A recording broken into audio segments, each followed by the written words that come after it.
15 এপ্ৰিল 2024 কালি বহুত বেছি এনজয়মেণ্টৰ পাছত আজি ওলাবলৈ মনে নাযাব বুলি ভাবিছিলোঁ যদিও কালিতকৈ সোনকালেহে উঠিলোঁ গা পা ধুই আগত ব্ৰেকফাষ্টটো কৰি ল'লোঁ কালি দেৰি হৈ গৈছিল ব্ৰেকফাষ্ট কৰা কলপাতত মেৰিয়াই থোৱা মেংগো ষ্টিকি ৰাইচটো আমালৈ শেষ হৈ গৈছিল আজি পিছে চব পালোঁ দেই ইয়াত খানাবোৰ ইমান ধুনীয়াকৈ সজাই দিয়ে দেখিলেই খাওঁ খাওঁ লাগে ফ্ৰুটছবোৰো একদম এটা জোখত কাটে ব্ৰেকফাষ্টটো আমি থকা হোটেলখনতে এড আছিল মানে তাৰ পৰাই দিছিল ব্ৰেকফাষ্টটো হেভিকৈ কৰাৰ পাছত দিনটোলৈ ওলাবলৈ ভাল হয় আমাৰ হোটেলৰ ব্ৰেকফাষ্টটো যেনিবা ভাল আছিল আজিও আমাৰ টুৰ এটা বুক কৰা আছে এই টুৰটো মাছুমে ট্ৰিপ এডভাইজৰৰ পৰা ঘৰতে অনলাইন বুক কৰি ৰাখিছিল আজিৰ টুৰটোত আমাক ৰুমৰ পৰাই পিক আপ কৰিলে হোটেলৰ পৰা আওনাঙলৈ কেবত গ'লোঁ আওনাঙৰ পৰা স্পীড বটত আজিৰ টুৰটোৰ অপাৰেটৰ GR ৰাংটাৱান আমাৰ টিমৰ সকলোকে গ্ৰীণ কালাৰ বেণ্ড এডাল হাতত পিন্ধাই দিছিল আৰু বোটখন আছিল য়েল্লো কালাৰ আমি গ্ৰীণ টিম য়েল্লো বটৰ মেম্বাৰ আজি গাইডজনে আমাক তেনেকৈয়ে একগোট কৰাই লৈ গৈছিল আজি আমি মায়া বে এমাৰেল্ড চি ৱাইকিং Cave Phi Phi Don Monkey Beach Bamboo Beach আদিলৈ যাম কালি গোটেই দিন সাগৰৰ মাজতে থাকিলোঁ আজি পিছে বিচবোৰত ৰম যাওঁতে আজিও চিকেন আইলেণ্ড হৈ গ'লোঁ ফাৰ্ষ্ট আমি মায়াবে বিচত ৰ'লোঁ তাত ৰৈ ৰীলত প্ৰায়ে আহি থকা ৰিয়েলিটি ভাৰ্চেছ ছ'চিয়েল মিডিয়া ভিডিঅ'বোৰ ওলোটা যেন লাগিছে যিমানেই ফটো ভিডিঅ' এডিট কৰি নবনাওঁ কিয় ইয়াৰ ৰিয়েল ভিউটোৰ সমান ধুনীয়া হ'ব নোৱাৰে ফটো ভিডিঅ'ত যিটো আহিছে ৰিয়েলত তাতকৈ বহুত বেছি ধুনীয়া ইয়াৰ চিখন পুৰা colourful blue light blue green কেইবাটাও কালাৰৰ হয় ইয়াত আমি মাইনা শ্বাৰ্ক দেখিলোঁ এটা শ্বাৰ্কে যে আমাক এণ্টাৰটেইনমেণ্ট দিবৰ বাবেহে যেন ওলাই আহিছে যিটোহে নাচি নাচি আহিছে যেন সি ৰীল বনাবলৈ কেমেৰাৰ আগতহে ৰৈছে ছেকেণ্ড আমি এমাৰেল্ড চিত ৰ'লোঁ ইয়াৰ পানীখিনি ইমান চাফা আছিল কিছুমানে তাত স্নৰ্কেলিং কৰিলে কিছুমানে সাঁতুৰিলে কালি আমি স্নৰ্কেলিং কৰিলোঁৱে যেতিয়া আজি সাঁতুৰাই ভাল হ'ব মাছুমে সাঁতুৰিছিল মই সাঁতুৰিবলৈ নাজানো যেতিয়া তাক ভিডিঅ' কৰি আছিলোঁ আমাৰ বোটখনত আজি অকণমানি ল'ৰা ছোৱালী দুটা আছিল ল'ৰাটোৰ বয়স 4 বছৰ আৰু ছোৱালীজনীৰ 6 বছৰ দুয়োটাকে লাইফ জেকেট পিন্ধাই বাপেকে সাঁতুৰাবলৈ লৈ গ'ল সিহঁতক দেখি মোৰ মনলৈও আহিল ইমান পোৱালীকেইটাই পাৰিছে মই নোৱাৰিমনে লাইফ জেকেট পিন্ধি মাছুমৰ হাতত ধৰি নামি দিলোঁ সাগৰত পোৱালীকেইটাৰ মাককে ভিডিঅ' বনাবলৈ ক'লোঁ মাকজনীৰ থকাৰ ষ্টাইল এটিটিউড গাম্ভীৰ্য দেখি মোৰ সঁচাকৈয়ে ভাল লাগিল য'তেই থাকে কিবা পজিটিভ ভাইব এটা দি থাকে ভাল লাগিল মোৰ মাকজনী এপাকত মাছুমে ক'লে তুমি সাঁতোৰা মই জাহাজলৈ গৈ ভিডিঅ' কৰিম লাইফ জেকেট পিন্ধি আছা নহয় একো নহয় মাত্ৰ তুমি ডুবি যাম বুলি নাভাবিবা কৈয়ে মোক সাগৰৰ মাজত অকলে এৰি গুচি গ'ল বেলেগ মানুহ আছিল যেনিবা অসমীয়া গান এটা আছে নহয় সাঁতুৰিব পাৰি বুলি সাগৰ জানো সাঁতোৰে মানুহে সাঁতুৰিব পাৰিলেও সাগৰ সাঁতুৰিবলৈ ভয় কৰে আৰু মই সাঁতুৰিব নজনাকৈ সাগৰ সাঁতুৰিলোঁ নিজকে কিবা সাহসী লাগি গৈছে বুজি পাইছেই চাগে মোৰ ফিলিংছটো فبأي آلاء ربكما تكذبان লাইনটো কুৰাণৰ আৰ ৰহমান সূৰাত আছে মিনিংটো হ'ল আল্লাহৰ কোনটো সৃষ্টিৰ বাবে প্ৰশংসা কৰিম সঁচাকৈ ৱাইকিং কেভটো দেখি তেনেকুৱাই অনুভৱ হ'ল আল্লাহ বা ভগৱানৰ প্ৰতিটো সৃষ্টিয়ে অতুলনীয় তেওঁৰ সৃষ্টিক প্ৰশংসাৰে শেষ কৰিব নোৱাৰি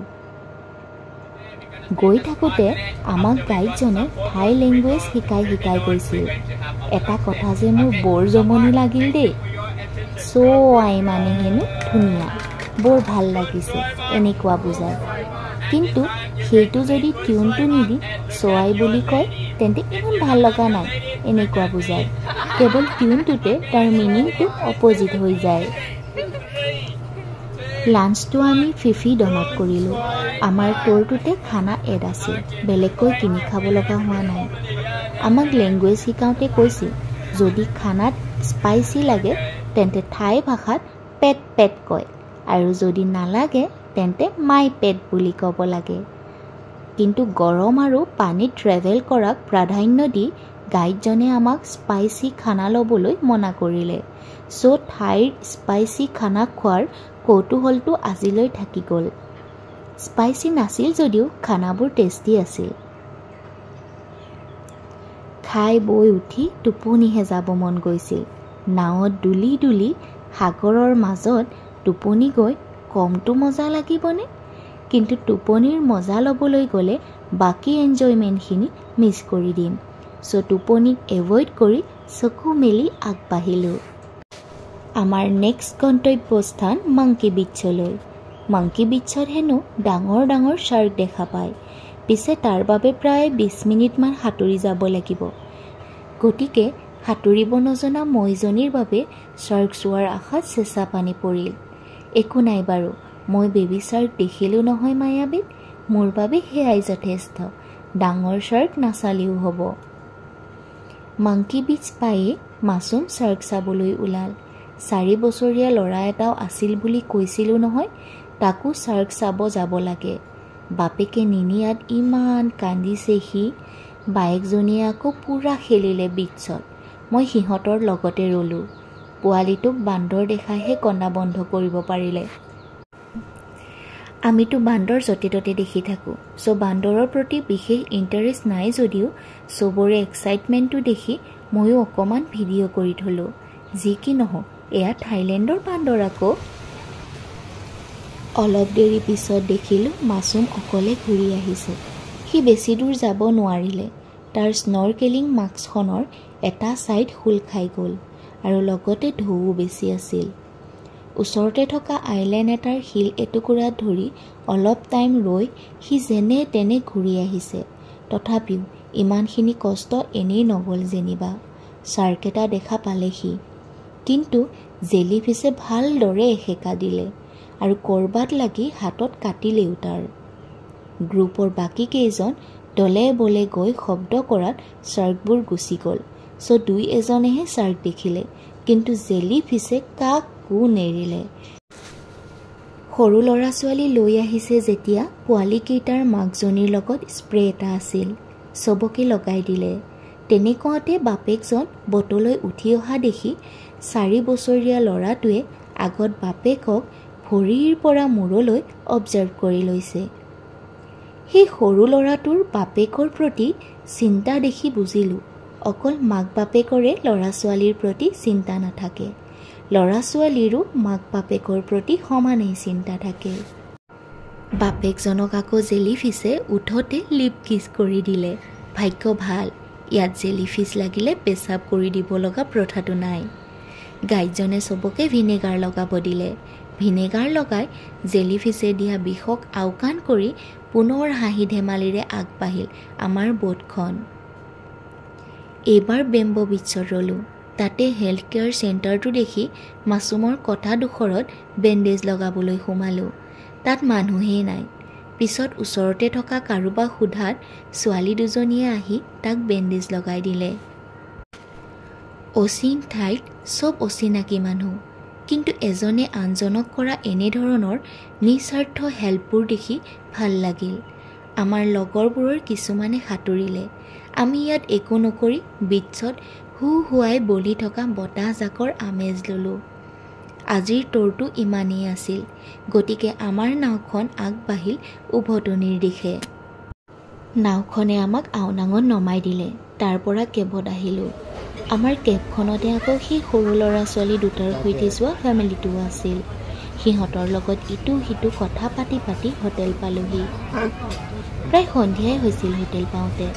গা পা ধুই অকণমান ৰেষ্ট লৈ ডিনাৰলৈ ওলালোঁ। ডিনাৰ কৰিবলৈও আওনাং পালোহি। ডিনাৰত আজি শামুক খালোঁ। লগত আছিল টাইগাৰ পৰ্ণ আৰু পুদিনা ড্ৰিংক। তেওঁলোকে ইমান ধুনীয়াকৈ সজাই পৰাই দিছিল। পিছে আমি খাব নাজানি ইমান লেতেৰাকৈ খাইছোঁ। মই কিন্তু পৰ্ণটোতকৈ শামুকটো খাই বেছি ভাল পালোঁ। মই পিছে সৰুতেও এদিন শামুক খাই থৈছোঁ। আমাৰ ঘৰৰ পুখুৰীত ওলোৱা শামুক কেঁচাই কেঁচাই খাই দিছিলোঁ বোলে। চি নক'ব দেই, নাজানিহে খাইছিলোঁ। যিটো বয়সত সৰু ল'ৰা ছোৱালীয়ে বোকা মাটি চব খায় সেইটো বয়সৰ কথা। ইয়াত ৰেষ্টুৰেণ্টবোৰত খালে খানাবোৰ বহুত কষ্টলি হয়। আজিৰ ডিনাৰটোত আমাৰ প্ৰায় ৩,৫০০ বাটমান খৰচ হ'ল। চব টেক্স মিলাই ইণ্ডিয়ান মানিত ৯,০০০ টকামানেই হ'ব। কিন্তু যদি ষ্ট্ৰীট ফুড বা মাৰ্কেটবোৰত খোৱা যায় তেন্তে বহুত কমতে হৈ যায়। প্ৰায় ২০০-৩০০ বাট মানে চব টেক্স মিলাই ইণ্ডিয়ান মানিত ৬০০-৭০০ টকামানত এটা মিল হৈ যায় দুয়োটাৰে। কিন্তু খাবলৈ চবতে ভাল দেই। ডিনাৰ কৰি আওনাং নাইট মাৰ্কেটলৈ গ'লোঁ। মাৰ্কেটবোৰত এণ্টাৰটেইনমেণ্ট শ্ব' কিছুমান হৈয়ে থাকে ইয়াত। আমি ঘৰলৈ ২ এপদ বস্তু ল'লোঁ। যেতিয়াই টাইম পাইছোঁ কিবা কিবি কিনি থৈছোঁ আৰু। আজিৰ দিনটো এনেদৰেই গ'ল। কাইলৈ আমি ক্ৰাবিৰ পৰা ফকেটলৈ যাম। যোৱাৰ আগত মৰ্ণিঙত ২-এটা প্লেন আছে বাৰু ক্ৰাবিত। সেয়া আজিলৈ ছাৰপ্ৰাইজ। দাদাই ফোন কৰোঁতেও মই ক'ব বিচৰাত মাছুমে ক'লে, এতিয়াই নক'বা, ছাৰপ্ৰাইজ দিবা আকৌ।